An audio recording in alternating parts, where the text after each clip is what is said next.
Good morning বন্ধুরা, welcome back to our channel বলাই তনু blogs. আশা করি তোমরা সবাই খুব ভালো আছো আর আমিও ভালো আছি।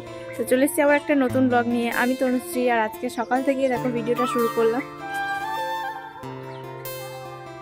সূর্য মামা দেখতে পাচ্ছ এখনো কিন্তু উঁকি দিচ্ছে, মানে এখনো ঠিকঠাকভাবে সূর্য ওঠেনি, যেহেতু শীতের বেলা, মানে শীতের সকাল, সেই জন্য একটু দেরিই হয়। আর এখন প্রায় 7:30 বেজে গেছে, 8টা বাজতে যায়, এখনো পর্যন্ত বাজেনি, অনেক 20 মিনিট মতো বাকি আছে। তো চলো, আমি এসেছি এখন এই যে জামা প্যান্টগুলো নিয়ে, এগুলো আমি এখন মেলে দেবো। তো চলো তোমরা পুরো ভিডিওটা দেখতে থাকো।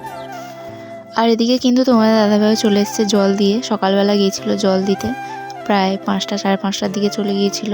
আর আমি তখন নাক ডেকে ঘুমোচ্ছিলাম। প্রত্যেক দিনই মানে প্রায় একদিন ছাড়া ছাড়াই ওকে জল দিতে যেতে হয়। দেখতেই পাচ্ছ এখন বাড়িতে চলে এসেছে। এসে আগে ভ্যানটা চাপা দিয়ে দিচ্ছিল, কারণ ভ্যানটা না চাপা দিলে সেই কাজটা কিন্তু না করলে মানে পড়েই থাকে। যে কাজটা ফেলে রাখবে, মনে করবে যে একটু পরে করবো, সেই কাজটা কিন্তু পড়েই থাকে। আগে এরকম হতো, তো এখন করে এসেই ভ্যানটা চাপা দিয়ে দেয়। আর এরপর কিন্তু আমি আমার এক একটা কাজ করে নিচ্ছিলাম। তো তখন যেগুলো দেখলে যে জামা কাপড় মেলতে গেছিলাম, সেগুলো কিন্তু আগেকার দিনের জামা প্যান্ট ছিল, যেগুলো ভিজে ছিল। তো সকালবেলা আমি উঠেই আগে ওগুলোকে মেলে দিচ্ছিলাম। আর এরপর কিন্তু আমার আজকে বেশি কিছু জামা প্যান্ট ছিল না, মানে আগে অনেকগুলো আমি কেচে রেখেছিলাম, তো সেই কারণে ভিজে ছিল। আর এই যে আজকে অল্প কটা জামা প্যান্ট, যেগুলো আমি কেচে নিচ্ছিলাম। আর তারপর চলে গিয়েছিলাম ছাদে মেলতে। আর আজকে মানে কি বলবো, সকাল সকাল উঠেছি, তাই দেখো এখনও সূর্য ওঠেনি। আর এদিকে জামা প্যান্টগুলো আমি এক এক করে মেলে দিচ্ছিলাম। আর প্রায় মনে হচ্ছিল যেন অন্ধকার অন্ধকার, আসলে একটু কুয়াশার মতন ছিল, সেই জন্য কিন্তু অন্ধকার অন্ধকার লাগছিল। আর তারপর কিন্তু বাসনগুলো মেজে নিচ্ছিলাম। আজকে বেশি বাসনও ছিল না, কারণ হচ্ছে আগের দিন রাতে রুটি করেছিলাম। ভাত তরকারি করলে দেখবে অনেকটা বাসন হয়, আর রুটি করলে অল্পই হয়। সেই জন্য দেখো আমার বাসনগুলো কিন্তু অল্পই ছিল। তো যেগুলো ছিল সেগুলোই আমি মেজে নিচ্ছিলাম। আর তারপর কিন্তু আবার রান্না বান্না করতে হবে, ওদিকে সোনামা ঘুমাচ্ছিল, তাই জন্য কিন্তু আমি তাড়াতাড়ি করেই কাজগুলো করে নিচ্ছিলাম।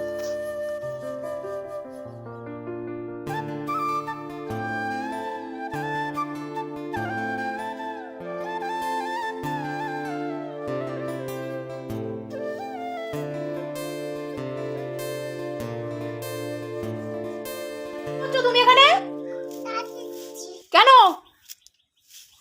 কেন ঝাড় দিচ্ছ?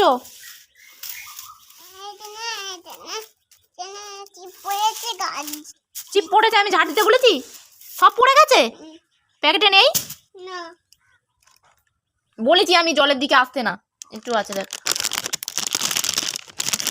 হাত পা হাত পা হাত পা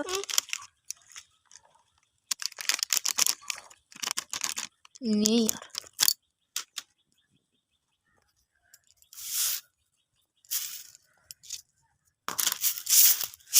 আর আবার ঝাড় দিতে এসছে ও।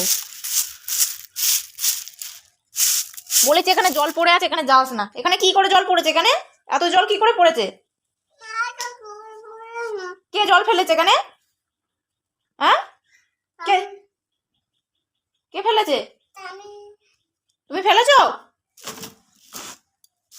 সকালবেলা দেখো কতটা জল ফেলেছে, পুরো এমাথা থেকে ওমাথা, এখন একটু একটু শুকিয়েছে।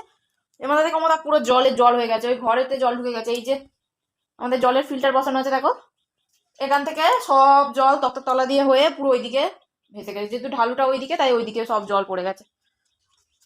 নাইটিটা এখানে পাতা ছিল, পুরো ভিজে গেছে, পুরো এটা ভিজে গেছে পুরো। এখান দিয়ে ওইদিকে পুরো জল চলে গেছে, তলা দিয়ে, তলা দিয়ে। বদমাইশ কোথাকার! না, ওখানে কল খুলবি না, সর। কলে হাত দিচ্ছে, ওটা কেন ধোবো আমি?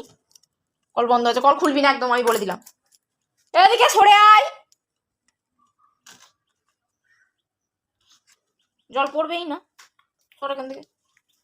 আর এখন এই দেখো বিছানা তুলবো, তখন দেখলে যে কাজ করছিলাম, জামা প্যান্ট কেচে তারপরে রান্না বসিয়ে দিয়েছি তাড়াতাড়ি করে। আর তার মধ্যে এত বিরক্তি করছে। ঘুম থেকে উঠে জল বিস্কুট খাওয়ালাম ওকে, রান্না করতে করতে ভাতটা বসিয়ে জল বিস্কুট খাওয়ালাম। তারপর আবার তরকারিটা করতে গেছি ওর বাবার কাছে রেখে, ওর বাবা ঘরেতে খেলতে রেখে স্নান করতে গেছে। ব্যাস, জলে পুরো হোড় করে দিয়েছে।